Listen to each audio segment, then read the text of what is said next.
We're all pretty obsessed with happiness. There are just endless books and courses, all promising to help us get more of it. But what if I told you there's a fundamental trap in our own brains that makes it almost impossible to even think straight about being happy? Let's dive into this, because it is fascinating. All right, let me start by asking you a question. Are you happy in your life, or are you happy with your life? I know, they sound like the same question, don't they? But they are worlds apart. And how you answer them actually reveals this deep, hidden conflict happening inside your own mind. And according to Nobel Prize-winning psychologist Daniel Kahneman, the reason they feel different is because they are different questions. In fact, they're aimed at two completely different parts of you. You're not just one single self when it comes to well-being. The part of you that lives life day to day is totally separate from the part that looks back and tells the story of your life. And that right there is the heart of the puzzle. So, to really get this, we need to meet these two competing selves. And honestly, the best way to do it is with a simple story that just perfectly captures this conflict between what we experience versus what we remember. So Kahneman tells this great story about a man listening to a beautiful, glorious piece of classical music. For 20 solid minutes, he's just in a state of pure bliss. But then, right at the very, very end of the recording, there's this horrible, loud screeching sound. And the man, he just throws his hands up and says it ruined the whole experience. But Kahneman's point is, no, it didn't. It couldn't have. The man had 20 minutes of a wonderful experience. That awful screech didn't ruin the experience, it only ruined the memory of it. And that story, it just perfectly introduces the two selves that are inside all of us. First, you've got the experiencing self. This self lives completely in the present moment. It's the part of you that a doctor is talking to when they ask, does it hurt right now? Then you have the remembering self. This self is the storyteller. It's the one that keeps score, that weaves everything into a narrative. It's the one that answers the question, so how was your trip? See the difference? One self lives life and the other one creates the story of that life. And guess which one is usually in charge? To see just how much power the remembering self has, we've got to look at this pretty shocking medical study that Kahneman did back in the 90s. The results are, well, they're incredibly revealing about who's really calling the shots inside our heads. So in this study, 2 patients are undergoing a painful colonoscopy. The whole time, researchers are having them report their pain levels moment by moment. Okay, so you have patient A. Their procedure was shorter, so they had less total pain, but it ended right at the peak moment of pain. Then there's patient B. Their procedure was actually longer, which means they endured more total pain, but importantly, it ended with a period of just mild discomfort. So, looking at the hard data, the question seems pretty straightforward, right? Who actually suffered more? Objectively, it's clearly patient B. From the perspective of the experiencing self, the one living through all those painful moments, patient B absolutely had it worse. Their pain lasted longer, the sum total of their suffering was greater, there's really no question about it. But then, Kahneman flips the script. He asked a totally different question. He asked who remembered it as being worse, who told the worst story about it later on. It was patient A, and not by a little, by a lot. Now why?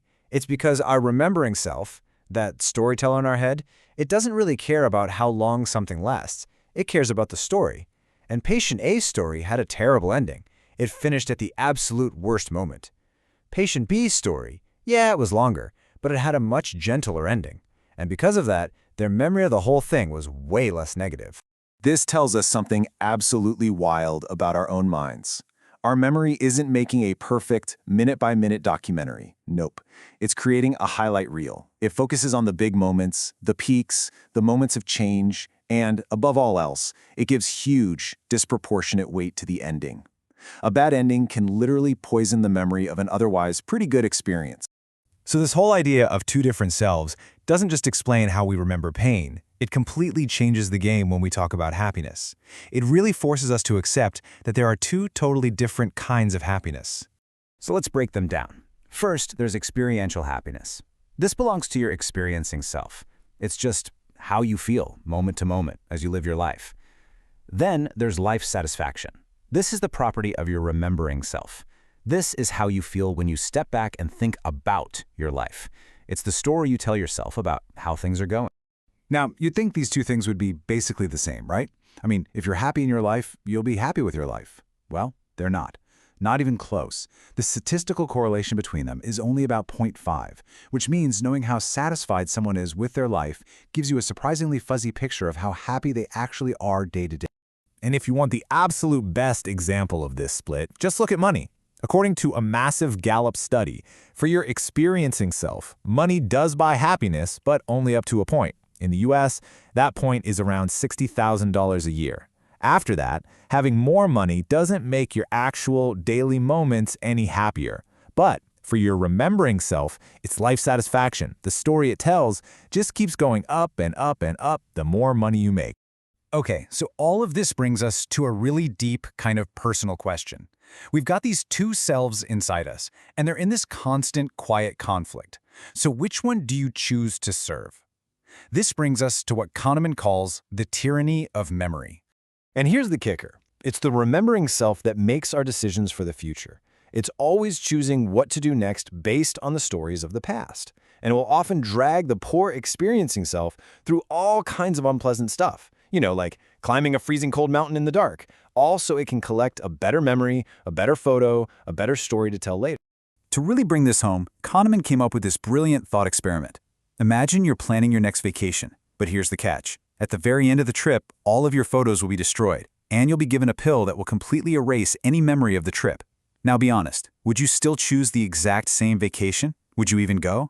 And if you find yourself hesitating or thinking, I'd probably pick a different, maybe more relaxing trip. That right there, that's the battle between your two selves playing out in your head. One self is trying to build up a library of great memories. The other self just wants to have a good time, right now. And there is no easy answer to which one is right. And that really leaves us with this final, crucial question. We spend so much of our lives trying to build a good story. We chase achievements and experiences that will look good in the highlight reel for our remembering self. But it forces us to ask, is the story you're so carefully building for your memory a story that your experiencing self would actually want to live through moment by moment?